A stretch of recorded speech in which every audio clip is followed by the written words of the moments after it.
இன்றைக்கி நம்ம ஹங்கரி ஜங்ஷனில் வீட்டில் இருக்க பொருள் வச்சு ஐஸ்கிரீம் எப்படி செய்கிறதுன்னு பார்க்க போகிறோம். ஐஸ்கிரீம் செய்ய தேவையான பொருட்கள்: பால் 1 litre, sugar 100 gram, cornflour 3 spoon, vanilla essence 1/4 spoon. First ice cream செய்கிறதுக்கு பாலை நல்லா காய வச்சுக்கலாம்.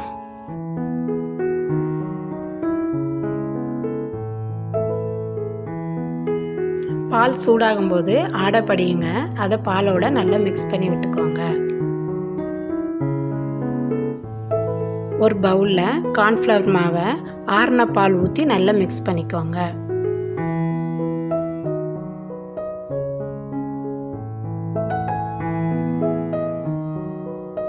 கட்டி இல்லாமல் நல்லா மிக்ஸ் பண்ணி எடுத்துக்கோங்க. இப்போ பால் ஓரளவுக்கு சூடாயிருக்குங்க. நம்ம கரைச்சி வச்ச கார்ன்ஃப்ளவர் மாவை ஊற்றிக்கலாம். இப்போ எல்லாத்தையும் நல்லா மிக்ஸ் பண்ணி விடுங்க. கார்ன்ஃப்ளவர் மாவு சேர்த்ததும் அடுப்பை மீடியம் ஃப்ளேமில் வச்சு நல்லா கலந்து விட்டுக்கிட்டே இருங்க.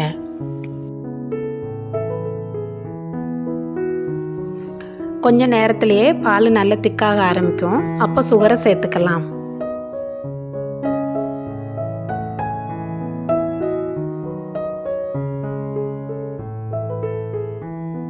பால் நல்லா திக்காயிடுச்சுங்க.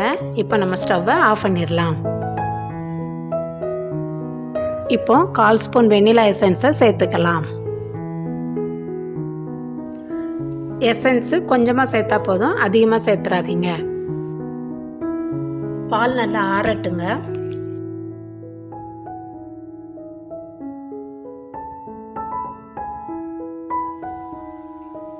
பால் ஆறுனதும் இன்னும் கொஞ்சம் திக்காயிடுச்சு பாருங்கள்.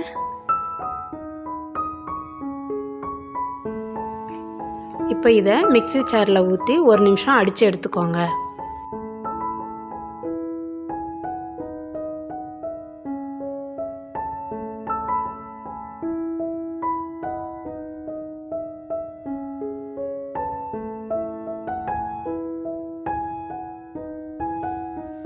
இப்போ ஒரு பாக்ஸில் நம்ம அடித்து வச்சுருக்க பாலெல்லாம் ஊற்றிக்கலாம்.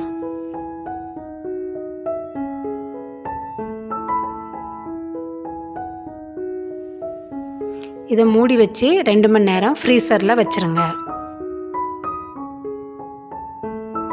இப்போ 2 மணி நேரம் ஆயிடுச்சு. ஐஸ்கிரீமை ஓப்பன் பண்ணி பார்க்கலாம். பாருங்கள், ஓரங்கள்லாம் ஃப்ரீஸ் ஆக ஆரம்பிச்சிருக்குது.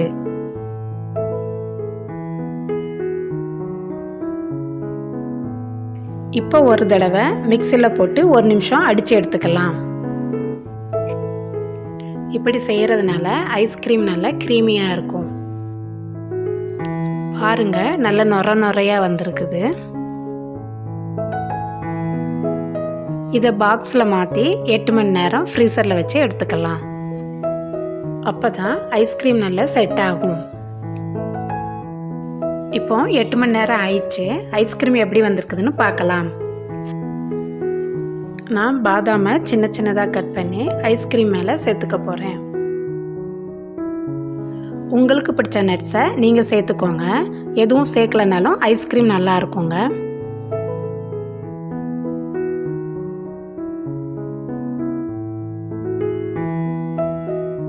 உங்களுக்கு இந்த டிஷ் பிடிச்சிருந்தா ஹங்கரி ஜங்ஷனுக்கு லைக் பண்ணுங்கள், ஷேர் பண்ணுங்கள், சப்ஸ்கிரைப் பண்ணுங்கள். மறக்காமல் பெல் ஐக்கானையும் கிளிக் பண்ணுங்கள்.